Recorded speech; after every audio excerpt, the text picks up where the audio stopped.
Depuis bientôt un an, Emmanuel Macron et le gouvernement ont fait de la lutte contre le Covid-19 l'alpha et l'oméga de leur action politique.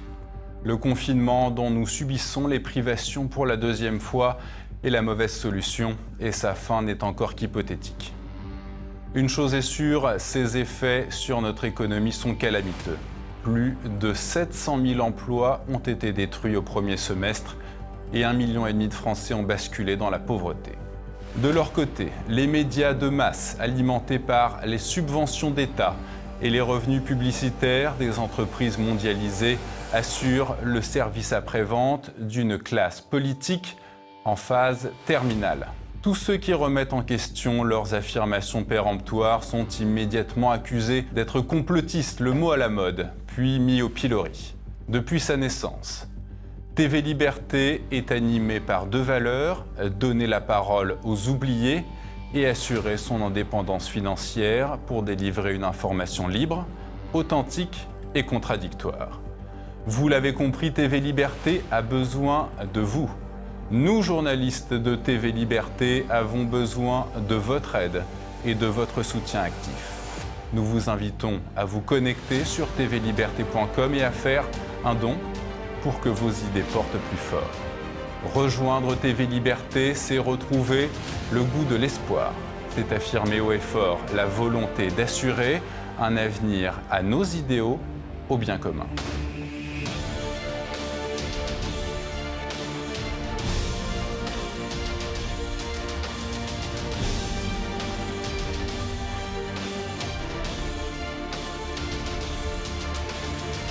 Frappons plus fort.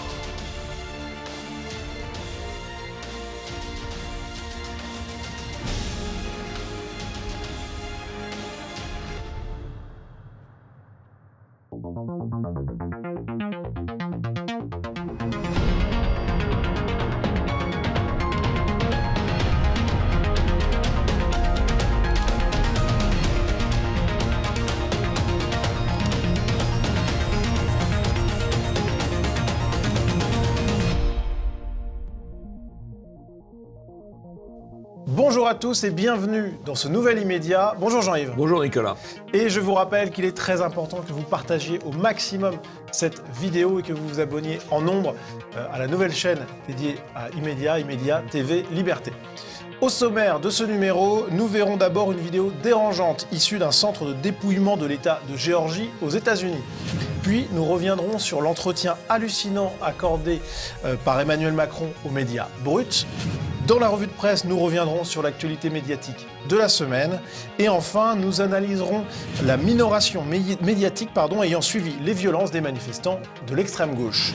Immédiat numéro 326, c'est parti.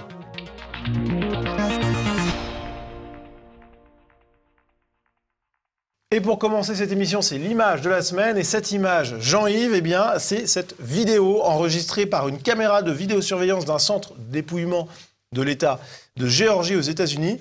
Est-ce que vous pouvez nous dire en quoi cette vidéo est intéressante, Jean-Yves ?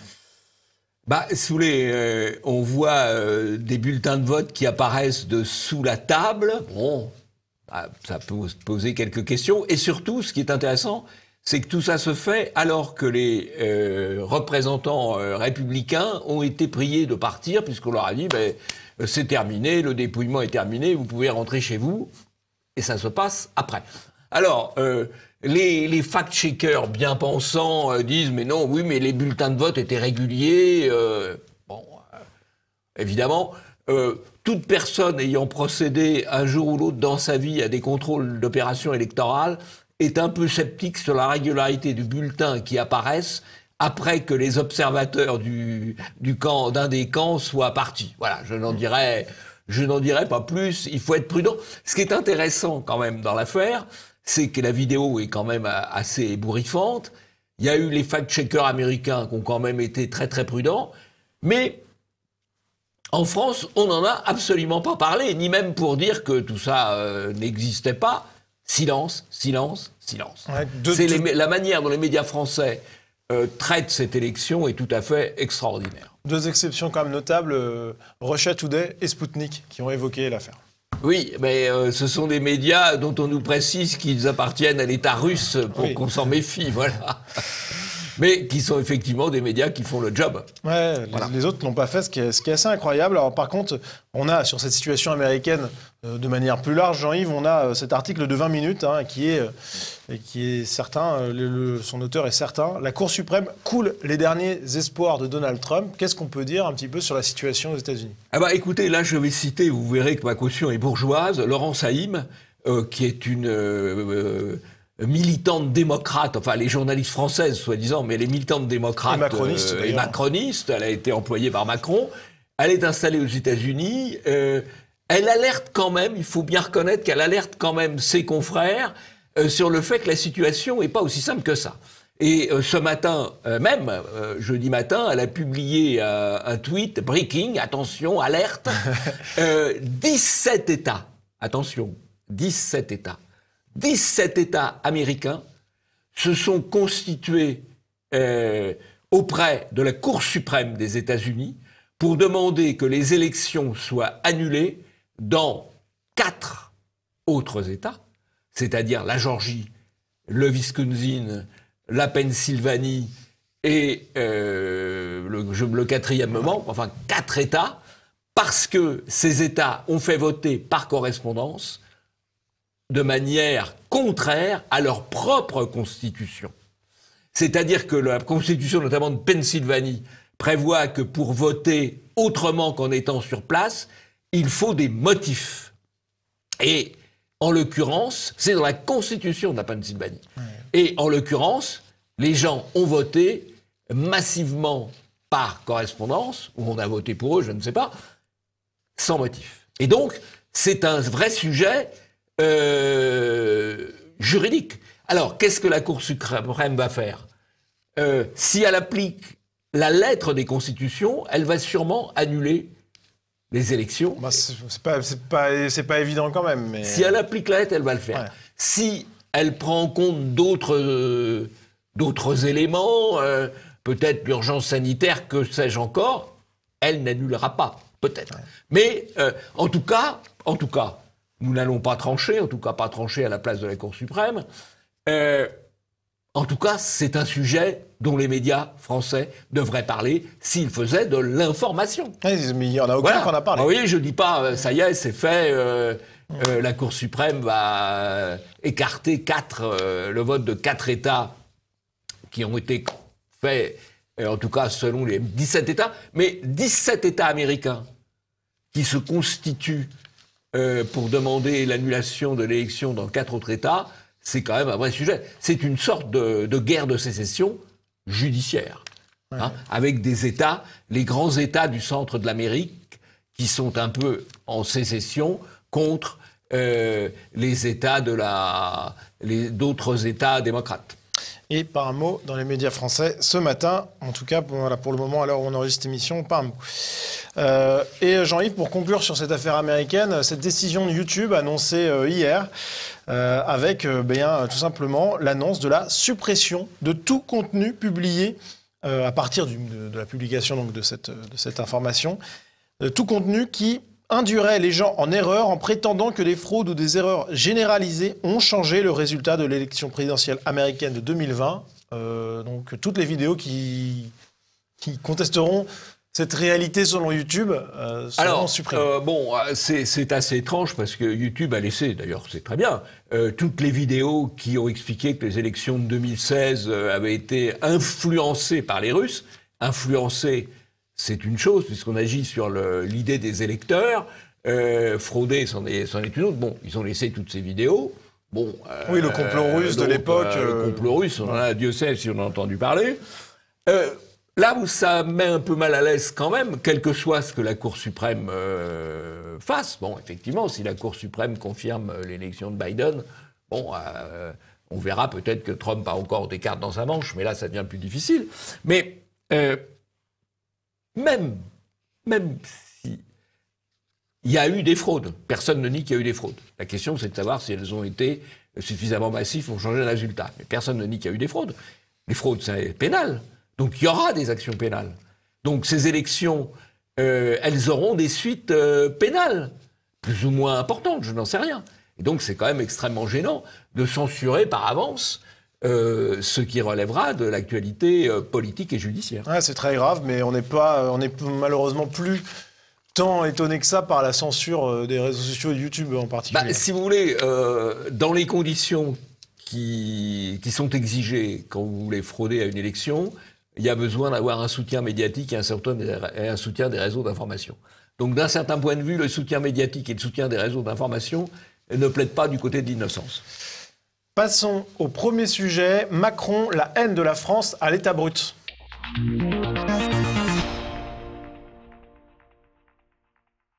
Ce vendredi 4 décembre, Emmanuel Macron a accordé un entretien aux médias Brut, un entretien au cours duquel il a multiplié les déclarations dérangeantes. Mais avant d'aborder ses propos inquiétants, Jean-Yves, quel est ce média nommé Brut ? Alors, Brut, c'est un peu un nouveau média qui vise à occuper les créneaux des réseaux sociaux, les créneaux alternatifs, et de les occuper dans le sens politiquement correct. Donc c'est un média de propagande, mais petit format, format court, des vidéos, reprise de vidéos sur les réseaux sociaux, etc. Bon, ça n'est pas né spontanément. Derrière, il y a un certain nombre d'intérêts privés, comme ceux de Niel, qui est patron du Monde par ailleurs, ou Pinault, patron du Point, et puis il y a quand même l'argent public, le service public de deux manières, parce que la banque publique d'investissement, c'est-à-dire celle qui fait les investissements stratégiques de l'État, a investi dans Brut. Ils n'ont pas investi dans TV Liberté. Mais c'est comme ça. Et c'est comme ça. Ils ont investi dans Brut, et puis ils ont leur régie publicitaire est assurée par France Télévisions, ce qui est aussi un soutien. Et donc, ils ont pu se développer pour diffuser le message politiquement correct sous des formats modernes, contemporains, et en direction d'une population plutôt jeune. Alors, une fois qu'on a... 70% de leur audience, semble-t-il, concerne les moins de 35 ans. Alors, une fois qu'on a vu ça, bien, on va s'intéresser aux propos d'Emmanuel Macron. Et pour reprendre cet entretien, eh bien, nous allons commencer par la fin avec ce tweet de Rémi Bizine, l'un des journalistes ayant interrogé le président de la République. Merci pour vos messages après l'interview avec Emmanuel Macron. C'était un exercice inédit pour moi, jamais facile, mais j'espère avoir fait du mieux possible pour vous. Je voulais porter du mieux possible vos questions des violences policières jusqu'aux Ouïghours. Donc, j'en ai un tweet qui nous en apprend beaucoup. Alors d'abord, qui est ce vous ? Parce que je pense pas quand même que tous les moins de 35 ans ont comme sujet principal les violences policières, entre guillemets quand même, et encore plus les Ouïghours. Qui s'intéresse à ça ? Eh ben, plutôt les milieux de banlieue, les racailles, plutôt les musulmans qui s'intéressent aux Ouïghours, peut-être un peu l'extrême gauche. C'est quand même une cible très particulière. Il y a quand même tous les jeunes urbains influencés par l'extrême gauche qui sont... Voilà, tous les jeunes urbains se lèvent pas tous les matins en pensant aux Ouïghours quand même, j'imagine. Autre journaliste qui participait, outre Rémi Bizine, Yagmur Sengiz de Brut et Thomas Negaroff de France Info. Et face à ces trois journalistes, eh bien, Emmanuel Macron a parlé plus de 45 minutes de la question des violences policières. Il a ainsi évoqué la question des contrôles au faciès. C'est vrai qu'aujourd'hui, quand on a une couleur de peau qui n'est pas blanche, on est beaucoup plus contrôlé. Beaucoup plus. Et encore plus quand on est d'ailleurs souvent un garçon. On est identifié comme étant un facteur de risque, de problème, et que c'est insoutenable. Et donc ce qu'on va mettre en place à partir de janvier prochain, c'est deux choses. D'abord, un grand sondage, comme l'ont fait les Britanniques. SOS Racisme l'avait proposé d'ailleurs il y a quelques mois. Et on a trop tardé à le faire, ils avaient raison. La deuxième chose sur les contrôles, c'est qu'on va mettre en place une plateforme nationale avec un numéro d'appel, la possibilité de signaler, et ce sera géré par l'État, le défenseur des droits et des associations compétentes en la matière, en particulier la LICRA. Bon, alors le contrôle au faciès, d'abord, c'est une blague. Dans les quartiers de l'immigration ou dans le 93, il n'y a pas besoin de faire un contrôle au faciès. Vous trouvez forcément des musulmans, des arabes, des africains, puisque pratiquement une grande partie des blancs sont partis. C'est ce qu'on appelle le white flag. Donc, le contrôle au faciès, c'est pas très très sérieux comme argument. Puis maintenant, si on regarde les chiffres, Si on regarde les chiffres, je vais les citer rapidement, mais je vous renvoie à Je réinforme, qui fait une étude extrêmement précise là-dessus. Les étrangers, officiellement, en France, c'est 6% de la population. 16% des homicides, 30% des vols avec violence. Ouais. Donc logique qu'ils soient plus interpellés que les autres. Ça, c'est les étrangers. On ne parle pas de la deuxième génération. Hein. Alors, la deuxième génération, dans les quartiers de l'immigration, il y a une étude qui a été faite à statut social égal. Pas le fait qu'ils soient plus pauvres que nous. À statut social égal, eh bien, la participation aux actes de la délinquance est de 3 à 4 fois supérieure pour les Noirs que pour les Blancs. Pardon d'utiliser la terminologie que je suis bien obligé d'utiliser. Et 2 fois plus pour les Maghrébins, à statut social égal. Bon. Et encore, on parle dans les quartiers où il y a effectivement les gros problèmes. Dernier élément, c'est la conséquence de tout ça, c'est que à peu près 70% de la population dans les prisons françaises est issue de l'immigration et pour plus de la moitié musulmane. Bon, voilà. Alors après, les policiers, faut bien qu'ils interpellent ceux qui doivent le plus être interpellés. Et d'ailleurs, la Chambre des Lords en Angleterre, dans les années 2000, à la fin des années 2000, avait condamné la police parce que pour améliorer leurs statistiques et éviter l'accusation de faciès, ils interpellaient aussi ou ils surveillaient l'identité de femmes blanches âgées. Sauf que la probabilité que la femme blanche âgée soit délinquante est un peu plus faible que l'homme noir jeune. Voilà, c'est comme ça. Et donc, c'est totalement, cette affaire de faciès, c'est un scandale absolu. Et que ça soit porté par le président de la République, c'est un élément de destruction de la police. Alors, Emmanuel Macron a également très longuement parlé des conséquences de l'immigration extra-européenne.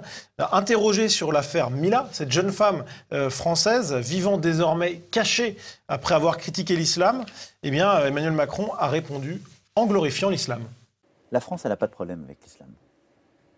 Elle a même une relation de longue date. Nous sommes un des premiers, un des premiers pays à avoir traduit le Coran. La Sorbonne a été le lieu à la fois de traduction, de commentaires, de controverses. Nous sommes un pays qui a toujours eu un dialogue avec justement théologiens de la religion. Simplement, nous avons construit notre République, notre projet collectif, dans la séparation entre le politique et le religieux. Et c'est ça que parfois beaucoup de régions du monde ont du mal à comprendre. Donc, Mila, c'est un cas intolérable. On a fait le maximum pour Elle a été, comme vous le savez, protégée. Elle l'est toujours sous protection. Mais elle est la victime de quoi? De gens qui considèrent qu'en France, on n'aurait pas le droit de critiquer une religion. Mais on peut critiquer toute religion. On peut critiquer tout courant philosophique. Jean-Yves, vous avez un gros bouquin entre les mains. Oui, c'est même un pavé que je recommande à M. Macron de lire. C'est le dictionnaire historique de l'islam de Dominique et Janine Sourdel. Il a parlé du courant orientaliste français. Eh bien voilà, deux grands orientalistes qui ont publié un livre au PUF sur l'islam. Et ça montre que c'est tout à fait scientifique, hein, c'est pas du haut-palard, hein, que c'est pas franchement une religion de paix, ou que c'est peut-être un peu plus, que c'est pas une religion bisounours, c'est un peu plus compliqué que ça. Et d'ailleurs, les successeurs dans l'université de Dominique et Janine Sourdel sont aussi sur la même ligne. Donc, puisque M. Macron cite les orientalistes ou les orientalistes français, il ferait bien de se renseigner. Ouais, en tout cas, c'est... Je ne peux pas lui offrir de les jeter parce que là, c'est trop lourd.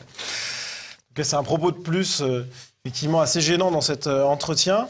Emmanuel Macron a également encensé la langue arabe, appelant même à promouvoir son enseignement en France. On a énormément de jeunes dont les familles parlent arabe, parfois les deux parents, dont la culture familiale est en langue arabe. Et ils vont quand même, parce qu'il y a cette demande, ce besoin, ils vont continuer à apprendre ou à perfectionner leur langue, qui est leur langue maternelle ou une langue familiale, du coup à l'extérieur, parce que la République leur offre peu d'enseignement en arabe. On est en train d'améliorer les choses, et les chiffres s'améliorent. Quand vous connaissez l'arabe ou que votre famille parle l'arabe en France, c'est une chance pour la France. Ça a quelque chose à apporter à notre pays, dans la vie de tous les jours, pour connaître la littérature, pour l'enseigner à d'autres, pour pouvoir voyager, pour pouvoir commercer, pour rendre le pays plus fort. On apprend tous des langues étrangères. Et, un, on ne le reconnaît pas, deux, on ne l'enseigne pas suffisamment. Et donc, moi, ce que je veux faire, en effet, c'est pouvoir remettre de l'enseignement de l'arabe, qui est l'une, on le sait, des langues les plus parlées par ces jeunesses en leur famille, dans la République, pour éviter que ce soit détourné par d'autres, mais aussi pour reconnaître. Bon, alors, première chose, le français est la langue de la République. Ça, c'est républicain, là, mon propos. Et donc, c'est le français qu'on doit enseigner à l'école. Bien. Je doute qu'on puisse assimiler davantage les musulmans en leur apprenant l'arabe. D'ailleurs, quelle forme d'arabe? C'est encore une question. Et puis, il nous dit à un moment, ça peut être utile. Bah oui, mais ça peut être utile. D'abord, il faut savoir vers qui on veut se tourner. Et puis, si on regarde le commerce extérieur de la France, si on pense c'est utile sur le plan du développement économique, du commerce extérieur, avec qui on commerce, en achat et en vente d'ailleurs. Commerce avec les Allemands, commerce avec les Italiens, on commerce avec les Espagnols, on commerce avec les Américains, on commerce avec les Chinois. Bon, on a même, figurez-vous, plus de commerce avec les Pays-Bas et la Belgique qu'avec l'ensemble des pays arabes. Donc c'est plus utile de ce point de vue-là d'apprendre le flamand que d'apprendre l'arabe. C'est pas forcément un propos qui sera entendable par Emmanuel Macron, qui avait quand même l'air très convaincu par l'intérêt stratégique de l'arabe. Et il a continué dans cette flambée un petit peu d'amour pour le grand autre, puisqu'il a également appelé à renommer des rues françaises avec les noms de personnalités extra-européennes. Ce que je voudrais, par rapport à tout ce qu'on se dit, c'est que justement, les historiens, mais aussi notre jeunesse et toutes celles et ceux qui se retrouvent dans ces histoires un peu fragmentées, fracturées, mais qui, pour moi, sont une richesse parce que ce sont des histoires, en fait, avec plein d'harmoniques. J'aimerais qu'il y ait une forme d'appel à la contribution collective et qu'on essaie d'identifier 300 à 500 noms et que d'ici au mois de mars, on les ait. Je voudrais que ce soit nourri par aussi toute la jeunesse et ceux qui ont une conscience civique. Et qu'au mois de mars, on puisse avoir une espèce de catalogue des 300 ou 500 noms de ces héros et qu'on puisse décider ensuite d'en faire des rues, des statues. C'est comme ça que les choses changent. Ça, c'est totalement artificiel, puisque la France a été faite par des personnalités européennes, donc les noms de rues, c'est des noms de personnalités européennes. C'est pas plus comme sur les monuments morts, d'ailleurs. Les noms de personnes européennes sur les monuments morts. Alors, ceci étant, il y a quelques personnalités qui appartiennent à l'histoire française, ou qui ont partagé l'histoire française, et qui ont tout à fait leur rue. Gaston Monnerville, qui a été président du Sénat pendant plus d'une dizaine d'années, a une rue dans le 6e, à côté du Sénat. Une esplanade, même, une esplanade. Non, l'esplanade, c'est Sangor. Non. Non, esplanade, ah, oui, esplanade, vous avez raison, ouais. Vous avez raison. Esplanade, il a une esplanade, bon, voilà. Mais c'est prestigieux, hein. C'est prestigieux, mais il a eu un rôle, donc c'est pas normal. Sangor, qui a eu un certain rôle littéraire et politique aussi, puisqu'il a été député au Parlement français pendant un certain temps. Lui, il a une passerelle au-dessus de la Seine. Donc, voilà, il n'y a pas...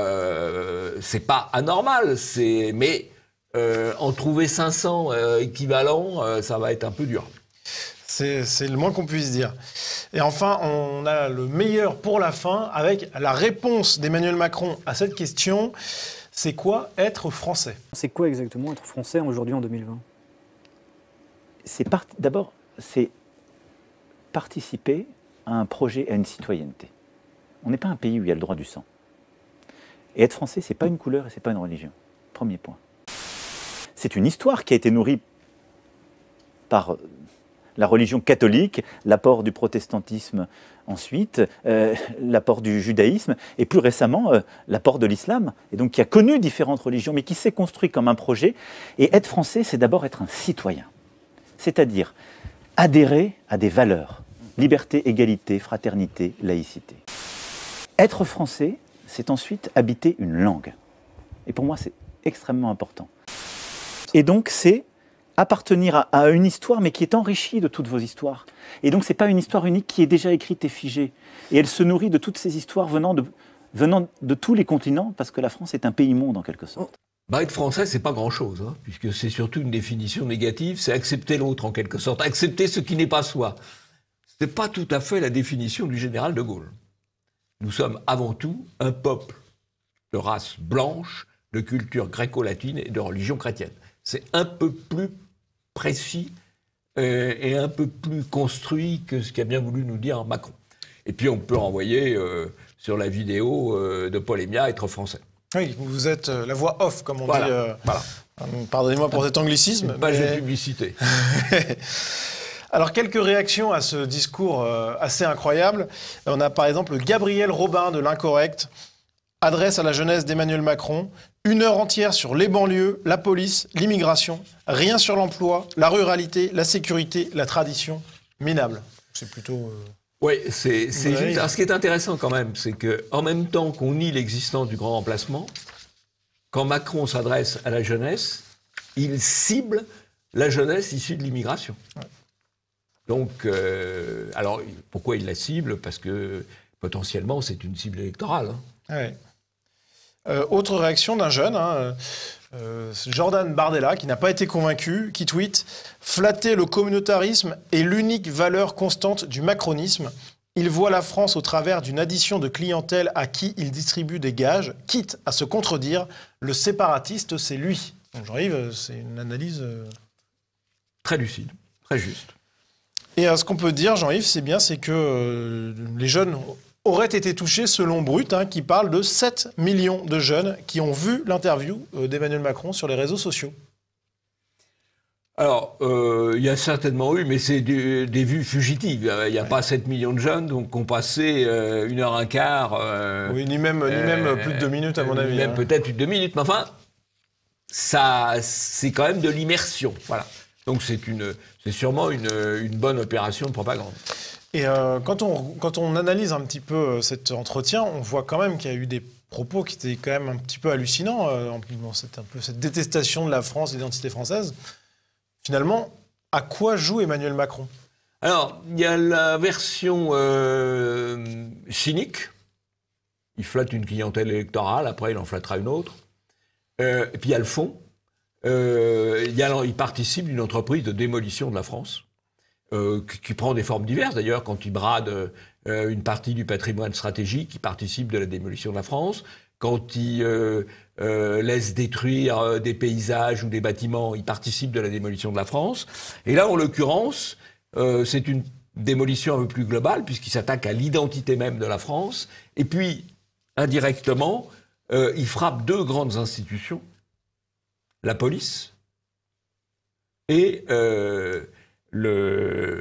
aussi l'éducation, puisque l'éducation va être soumise à devoir enseigner l'arabe, et la police, puisque, on ne l'a pas dit tout à l'heure, mais pour contrôler le faciès, il met en place une structure tripartite, l'État, des associations dites antiracistes, l'ICRA, et le défenseur des droits, c'est-à-dire qu'à chaque fois qu'il y aura un problème, il y aura 2 contre 1.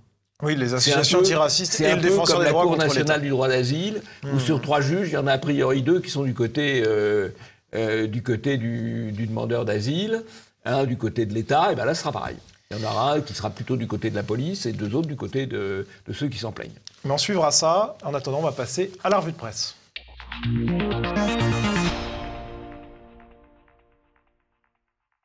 Et pour commencer cette revue de presse, on va s'intéresser à la grosse actualité mêlant sport et médias, Jean-Yves, puisque un match de Ligue des Champions entre le PSG et un club turc a été le théâtre d'une opération de lutte contre le racisme. En tout cas, c'est ce qu'on voit quand on lit les médias sur cette question. En cause, un assistant des arbitres qui aurait désigné un membre du staff du club turc comme le noir, en disant le noir pour l'identifier alors qu'il provoquait des troubles sur le banc de touche, pour le désigner à l'arbitre, pour qu'il le sanctionne. C'était donc le seul noir sur le banc, et donc il l'a désigné par ce terme, ce qui a provoqué un émoi mondial. Oui, alors c'est d'ailleurs assez extraordinaire, puisqu'il l'a appelé, je crois, négru, oui.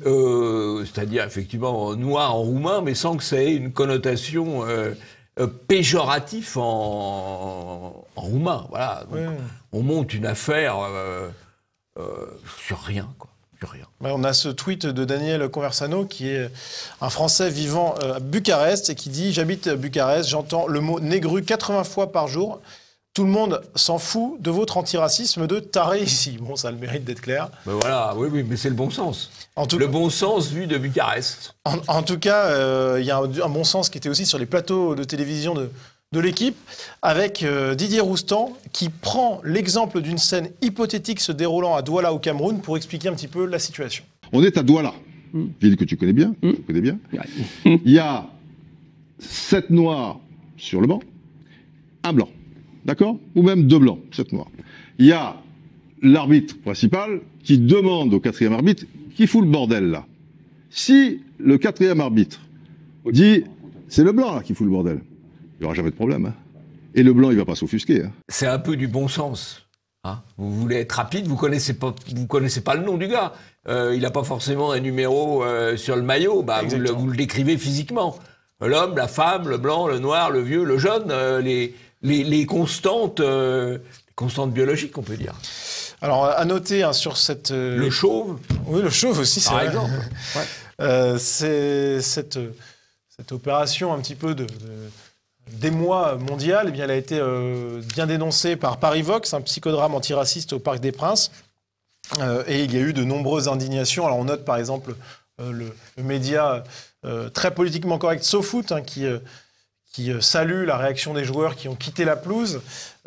Sauf que bien, on apprend via Damien Rieu eh bien, que il y a quelques années, eh bien, SoFoot utilisait le terme « ces blancs » pour dire ces blancs qui ont joué une Coupe d'Afrique des Nations. Et puis, surtout, Jean-Yves, on a quand même 2 figures de la lutte antiraciste, Rokhaya Diallo et Maboula Soumaoro, qui appelaient les Français blancs à nommer les Français d'origine africaine par les Noirs. Donc, absolument. Et si vous voulez, quand il y a eu l'incident entre la police et Michel Zecler, on a dit le producteur noir. Oui. Le producteur noir. Et effectivement, il aurait été peut-être un producteur blanc, on n'en aurait pas parlé. Donc là, on a bien utilisé le mot noir.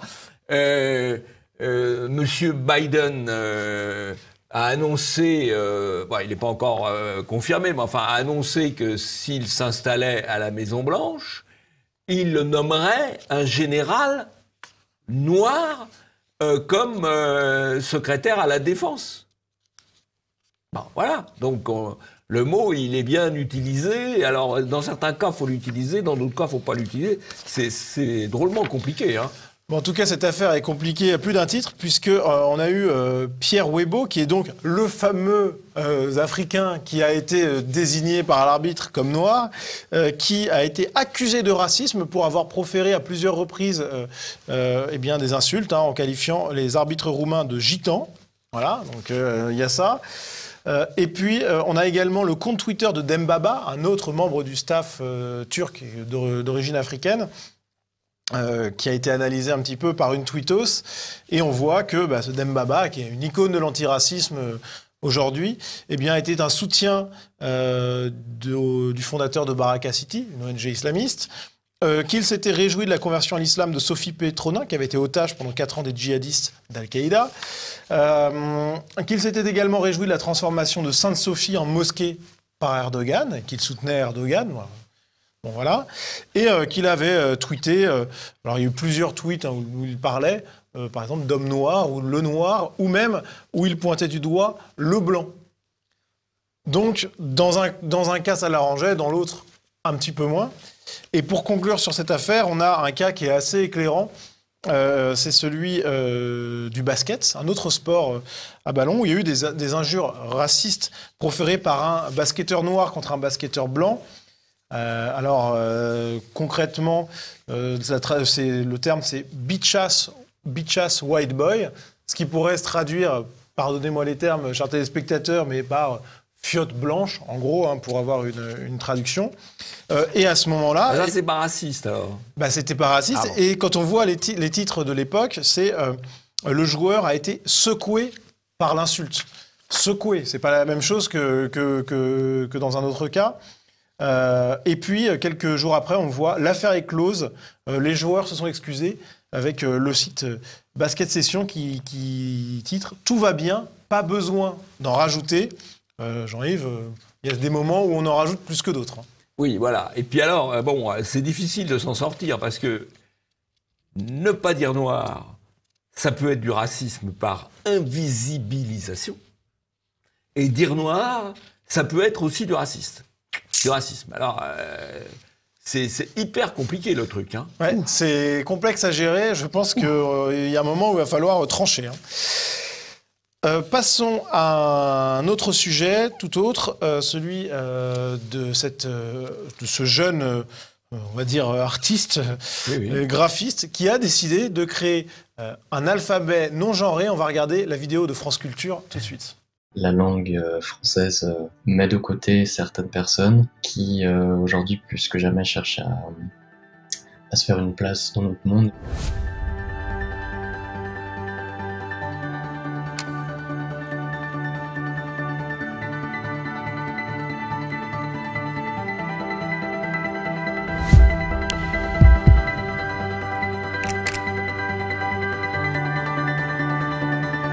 Alors là, c'est très intéressant parce que c'est le constructivisme. Hein, on veut imposer une nouvelle forme d'écriture au service de la déconstruction. Hein, de la déconstruction de notre langue qui est arrivée là où elle en est à la suite d'une évolution très lente. Donc c'est le constructivisme au service de la déconstruction, évidemment promu par le service public et les contribuables. Hein. Oui, bien entendu. On est habitué. C'est le jeu.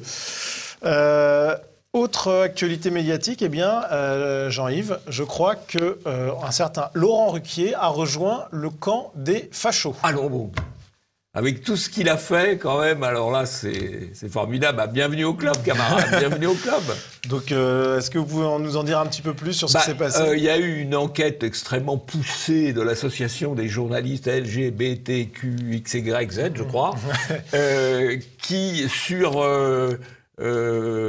plusieurs dizaines d'émissions des grandes gueules et ils ont trouvé qu'il y avait beaucoup de stéréotypes racistes, LGBTophobes, sexistes, enfin, et j'en passe, il y a que grossophobes. Ouais, il y a aussi classistes, agistes et validistes. Voilà.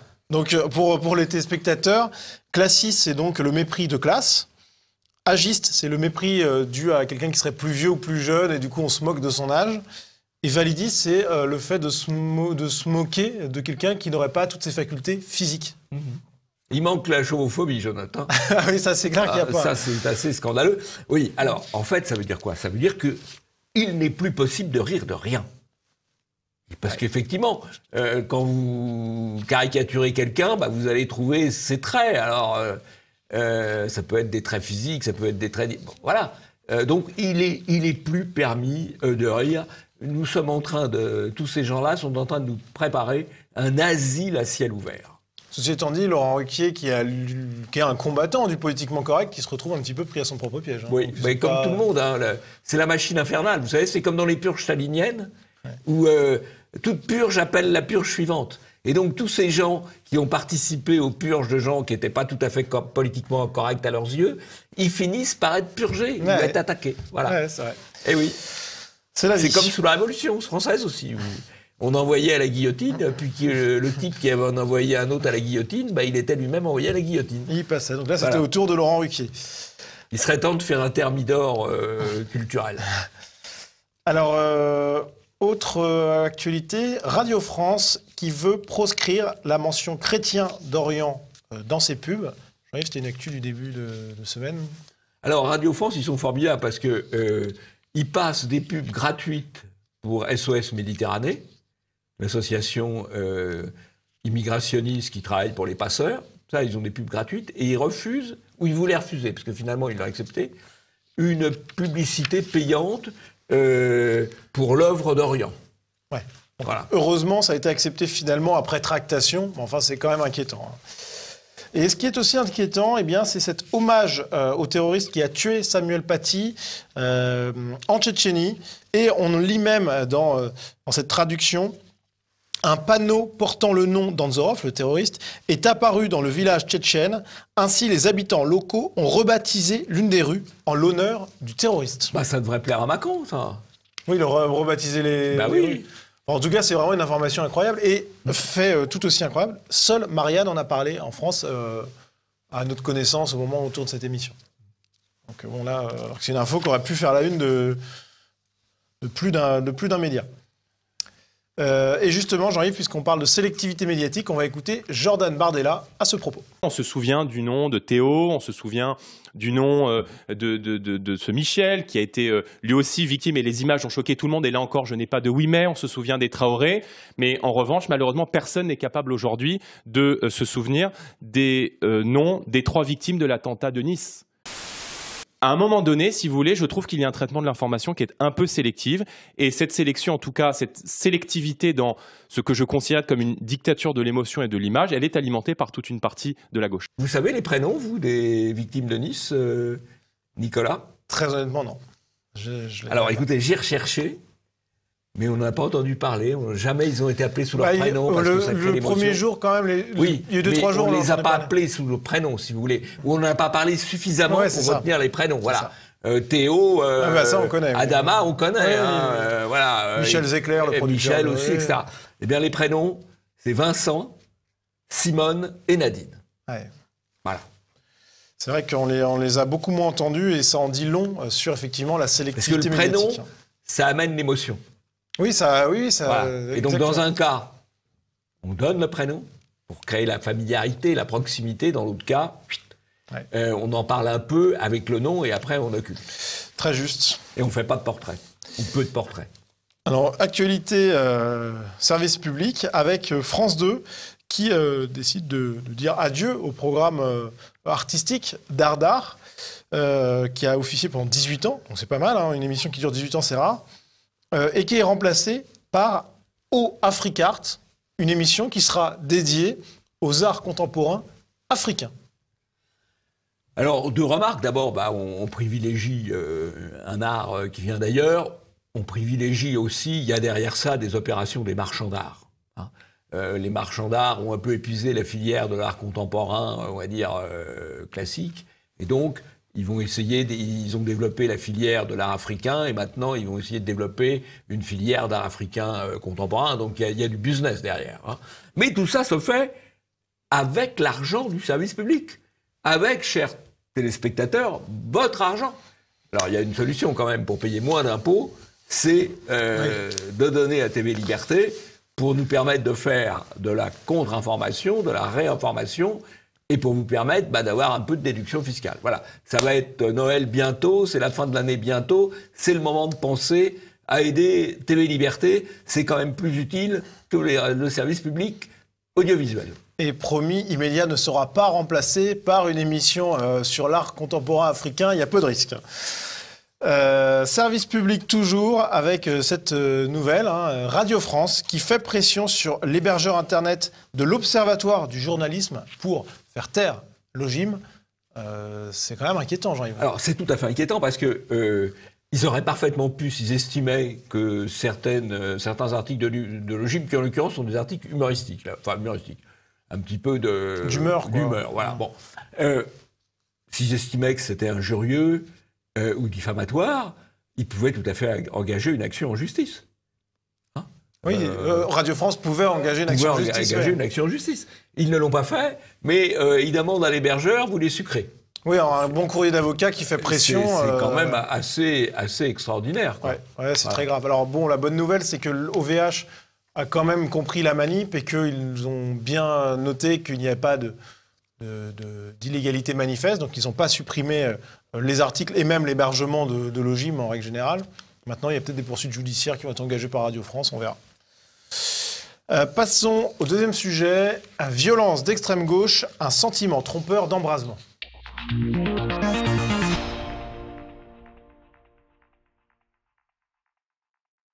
Ce week-end encore, des manifestations violentes d'extrême gauche ont eu lieu au prétexte de la lutte contre la loi sécurité globale. Et une fois encore, des violences graves ont eu lieu contre des policiers, avec par exemple le jet d'un cocktail Molotov. Tout est parti d'une publication par l'AFP d'une série de photos des violences de la journée. Sérieux incident lors de la manifestation contre la loi sécurité globale à Paris. Et la photo qui a retenu l'attention de nombreux Français, c'est celle où l'on voit un engin incendiaire exploser devant un groupe de policiers. L'émoi est considérable vu la portée symbolique de cette photo, c'est normal. La scène a également été filmée par plusieurs journalistes et les images confirment bien cette explosion, tout en montrant qu'elle a eu lieu globalement 1 mètre devant le groupe de policiers plutôt que sur ce groupe, comme la perspective de la photo pouvait le suggérer. Et cet effet de perspective, il a été pointé du doigt et monté en épingle par de nombreux médias, comme par exemple Le Parisien, la scène derrière le policier en feu, l'Obs, l'histoire derrière l'image du policier en feu, avec le sous-titre « L'image est trompeuse », BFM, pourquoi cette photo est trompeuse, et le meilleur pour la fin, Combini, la photo du policier en flammes était en réalité une illusion. Bon, une illusion, on a des doutes quand même, j'arrive. Oui, alors c'est assez étrange, c'est que tous ces médias qui sont là dans une logique de minoration, de relativisation, de banalisation, sont les mêmes qui dénonçaient les violences de la manif pour tous, où on n'a jamais vu le quart du dixième d'une scène de ce type. Et puis malgré tout, c'est vrai que les policiers, il n'y a pas de policiers en feu, puisque l'engin incendiaire explose apparemment à 1,2 mètre. Bon, quand même pas très loin, 1 mètre. Ouais. Hein. Mais ça pourrait parfaitement être analysé aussi comme une tentative de meurtre, ou en tout cas comme une violence manifeste contre personne dépositaire de l'autorité. Donc c'est incontestablement un délit grave au minimum. Et c'est présenté comme c'est pas bien méchant, quoi. Voilà. Ouais, c'est vraiment mais ça, c'est tout à fait la logique des médias. Les mêmes qui parlaient des violences pour la manif pour tous, qui était tout ce qu'il y a de plus gentil. S'il y avait eu cette même scène à la manif pour tous, c'est certain qu'il n'y aurait pas eu de minoration médiatique. Hein. Là, on aurait eu des grands titres ravageurs plutôt que minorateurs. Et Jean-Yves, alors c'était pas la seule actualité médiatique en marge de cette manif, puisqu'on a également eu un tweet de l'humoriste de France Inter, Guillaume Meurice, un tweet, un bisounours qui agite une matraque avec les hashtags « Bonne manif » et « ACAB ». ACAB, ça signifie « All cops are bastards », c'est-à-dire « tous les flics sont des salauds », en gros. Et Jean-Yves, ce tweet, il est un petit peu étonnant quand même. D'abord, c'est un tweet qui, globalement, appelle quand même à aller à la manif, et qui est publié par un journaliste de France Inter qui se présente sur son compte comme chroniqueur à France Inter. Donc il engage sa radio. Il pourrait dire, il y a un certain nombre de journalistes qui disent ce tweet n'engage que ma personne. Ouais. Là, en l'occurrence, il engage la radio, le service public. C'est vous qui le payez. Et justement, on va avoir une vidéo de réaction sur le plateau de Pascal Praud à ce tweet polémique. Mais c'est juste honteux. Oui, surtout en fait, c'est juste honteux. Oui. Donc Laurence Bloch, qui est directrice de France Inter, Madame Veil, qui dirige Radio France, qu'est-ce que vous allez faire? Rien. Rien. On a le droit de dire tous les policiers sont des bâtards par quelqu'un qui est payé par nos imbéciles. Et vous savez, écoutez, qu'est-ce que vous voulez que je vous dise? C'est pas bien de dire ça, mais il y a un moment, on a quand même envie de se dire qu'on en a marre de payer pour ça. Et tous les policiers en a marre de payer notre redevance. Mais c'est un scandale. Pour financer le salaire de Monsieur Meurice. Mais c'est un scandale. En fait, c'est un véritable scandale. Vous allez me dire c'est pas bien, mais personne ne dit rien. Il a parfaitement raison, Pascal Praud. Hein. Et moi, je vais encore vous répéter la même chose.